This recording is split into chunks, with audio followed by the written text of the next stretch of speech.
자, 여러분 안녕하십니까. 오늘 나왔던 뉴스를 보면서 여러분들과 함께 이야기를 해보는 에버랩스 스터디 시간입니다.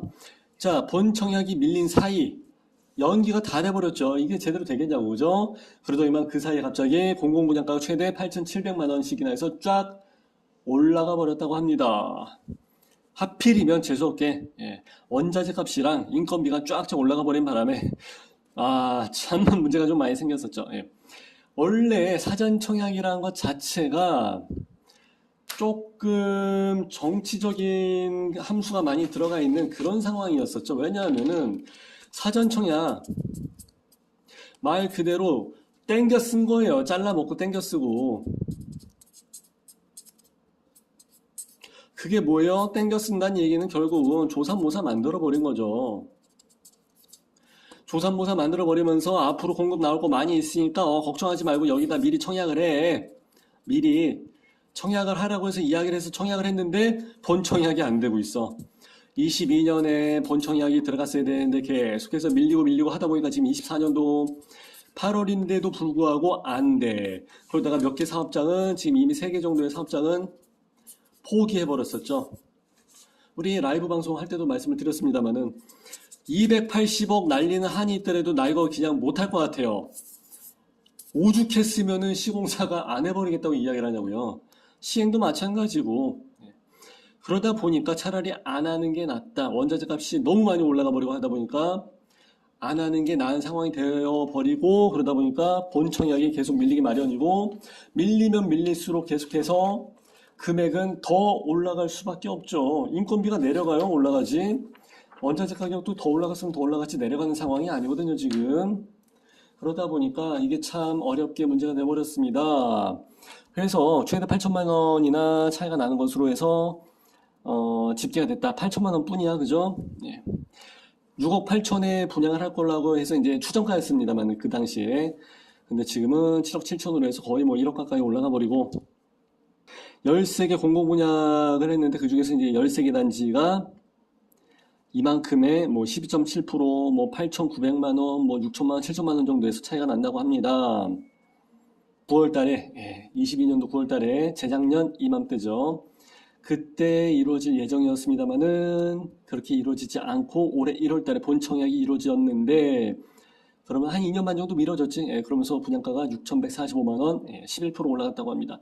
여기서 말하는 11%가 아무것도 아닌 게 아니에요. 아파트에서는 뭐 0.1%, 0.5% 이걸 가지고 이야기하는 거기 때문에 보통 뭐 39,800원짜리가 뭐 10% 올라가봤자 그거는 뭐 그렇게 큰 의미가 없는데 여기서 뭐 10억짜리가 뭐 10% 올라가 버렸다 그러면 우리한테는 1억이에요.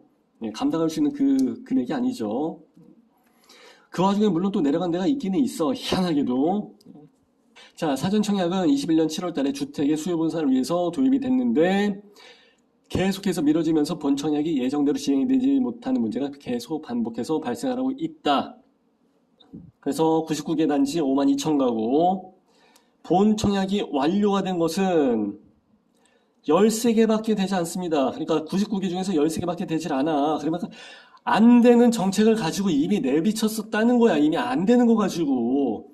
사전청약이라는 존재 자체가 말입니다. 그죠? 본청약 시기에 본청약이 제대로 해서 이루어진 것은 1개 단지 불과이다. 그럼 99개 중에서 1개면 1.1%네. 그러니까 이 사람들은 내 집 마련에 대한 계획을 세웠다가 금액은 높아져. 뭐 2년 반, 3년 반 밀려버려. 이거 어떻게 해? 야, 그러니까 정부를 믿을 만한 게 안 되죠. 정부에서 하는 거는 다 믿을 만한 상황이 안 돼. 진짜. 어차피 시간 지나서 정권 또 바뀌면 또 어떻게 될지 몰라. 매번 바뀌고 그냥 그러고 앉아 있으니까 아주 제대로 된 게 하나가 없어. 그래서 지난 5월에 공공분양 사전청약 제도를 아예 그냥 자체를 그냥 폐지를 해버렸습니다. 그래서 뭐 중도금 집단 대출이나 뭐 여러 가지 할 수 있게끔 하겠다고는 하는데 그게 문제가 아니라 이미 이 사람들은 피해를 봤기 때문에 거기에 대해서 회복할 수 있는 그런 게 없죠. 회복할 수 있는 그게 없죠. 그러다 보니까 사람들은 전국에서 나오는 그 청약 광풍 계속 이쪽으로 해서 갈 수밖에 없어요. 한국 정부가 하고 있는 사전 청약이나 이런 거는 안 믿고 그냥 민간에서 하는 청약은 믿고 들어갈 만하다 이제 그 얘기죠. 레미안 레벤투스 이것도 시세 차익이 뭐 9억 10억 정도까지도 된다고 하니까 차라리 이쪽으로 해서 들어간 게 훨씬 낫다. 뭐 레미안 원펜탄스 같은 경우는 뭐 20억까지도 볼 수 있는 상황이고 하니까. 예. 자, 수도권을 중심으로 해서 거래가 증가를 하고 매매 전세 가격이 계속해서 상승세를 보여주고 있다. 그러니까 회복세를 보여주는 것 같아요. 지금처럼 금리가 높은 상황에서 금리가 아직 떨어지지도 않았음에도 불구하고 금리가 높아졌을 때는 부동산에 낀 거품들이 싹 다 날아가 버리거든요. 그렇게 해서 거품이 다 빠졌는데도 불구하고 이제는 그 금리가 아직 실질적으로 내려가지 않았음에도 불구하고 계속해서 부동산 시장은 뜨겁게 올라가고 있다. 이제 그 얘기예요. 레벤투스 이것도 우리 라방에서 진행을 했었었고 저도 이제 녹화방송 다시 한번 또 진행을 할 생각인데 자 84 타입 34평이 22억에서 나왔다고 합니다. 뭐 꽤 비싼 거죠. 예, 그럼에도 불구하고 얘는 분상제에 걸려서 싸게 나온 게 이 정도입니다. 싸게 나온 게 7억이든 22억이든 레미안 원펜탄스는 20억이니까 묻지마 청약 들어갈 거고 이거는 9억에서 10억밖에 안전자산 안전마진이 안 되니까 안 들어갈 거야? 아니거든요. 그럼 또 들어간다고. 그죠? 그래서 여기를 보시게 되면은 올해 연말까지 해서 강남에만 재건축 예정된 단지가 있는데 다 굉장히 뜨겁죠. DH는 현대에서 하는 것 중에서 이제 DH 브랜드가 붙은 건 이제 좀 더 상위 등급 브랜드가 좀 더 좋은 거예요. 프리미엄 등급.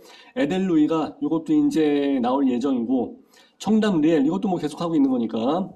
그리고 원펜타스 이미 나왔고 DH 방배 요것도 야 핫하다 진짜 장난이 아니죠.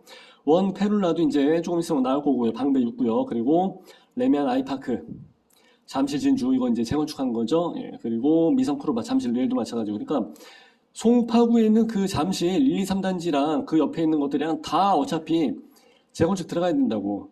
이미 이것도 연식이 오래되고 하니까. 그죠? 그리고 제가 여기 강남 사무실에 있는 것도 이 건물도 연식이 25년 차기 때문에 어차피 강남 한복판이랑 잠실이랑 다 이 일대가 재건축을 안 할 수가 없습니다. 네. 그렇게 해서 서초구, 송파구, 강남 뭐 이런 데 다 압구정, 청담 이렇게 해서 바뀌게 되면 얘네들이 이제 부동산 시황을 계속해서 선도할 수밖에 없겠죠. 네. 올해 하반기까지는 계속해서 부동산 핫 이슈가 나올 수밖에 없어요. 계속해서 이제 로또 분야 이 얘기가 나오게 될 것 같고요.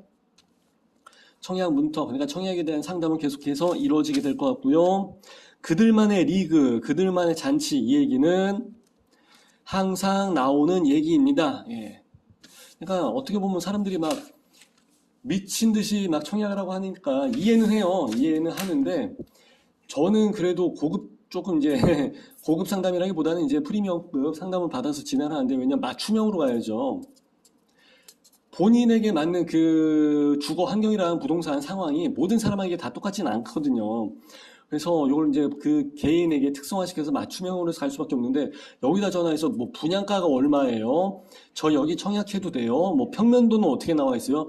완전히 기초적인 기본적인 질문을 저한테 하고 있다는 얘기는 본인 자체는 아예 보지도 않았다는 얘기야. 이런 사람들이 묻지마 청약을 하니까 이건 조금 문제가 되죠. 예. 그럼 저도 야 이런 거를 분양가 얼마고요? 뭐 이런 걸 내가 답변을 해주고 있어야 되나? 조금 현타가 오죠.